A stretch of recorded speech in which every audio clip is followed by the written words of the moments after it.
think that teachers have recognized that content is important, but the way that students learn and the way that students need today to be engaged. They want to be a part of their own learning. They want to have choice and voice in their learning.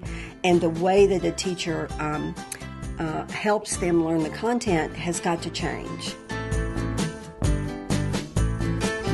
Learning has changed in the 21st century because our world has changed. Work has changed completely. The kinds of skills and knowledge that our businesses need is completely different than it was in the 20th century. I think our students are different.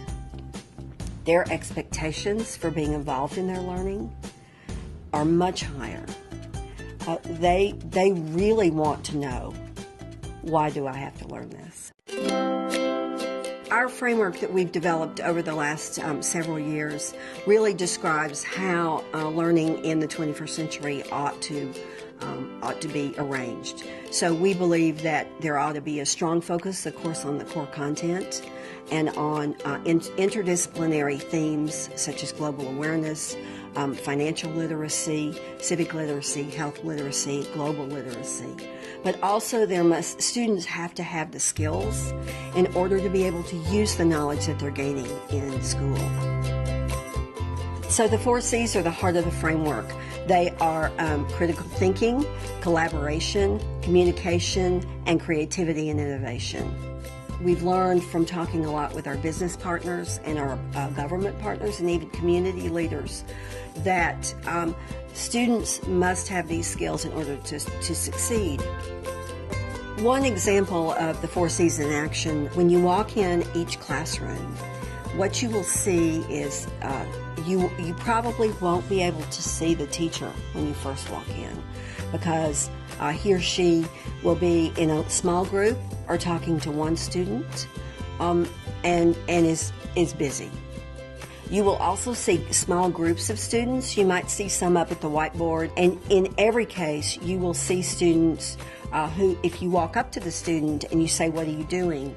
they will be able to tell you what they're doing, and they will show you on their iPad what their personalized learning plan is and what their goal for the day is, what lesson they're working on, and what skills they are working on. And so that is a very different picture than the picture of you walk into the class and the teacher's at the front of the room and you have rows and desks and some of the students are engaged and some are not. Or even other technology models where maybe every student is sitting behind, sort of behind a computer, kind of isolated behind their computers. In one of the exemplar schools where we visited, the students were working collaboratively in groups in order to build a model. One of their large projects was to build a model of a nearby river in the town in which they lived.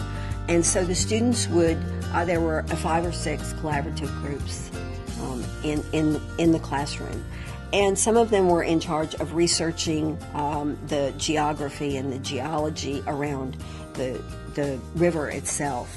Another group was researching the history of the model. And other groups were preparing their presentation to the school board about how they were going to design and build and research and build these the river. It's a great example of students being able to apply all of the 4 C's and utilize their creativity with exact and technology for how they were going to be able to do this, how they were going to communicate it, how they were going to evaluate it and be able to analyze what needed to be done and actually take action in a real-world setting that had real-world consequences. Technology is a real enabler and accelerator for the 4 C's. Through the resources and the networks that are available through technology, students can really engage in real-life experiences through their learning.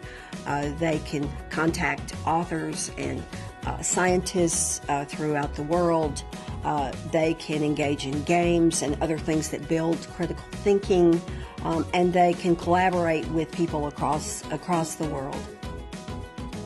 Some of the characteristics of the teachers who were really able to do this, to implement the 4 C's, were that they are open to innovation.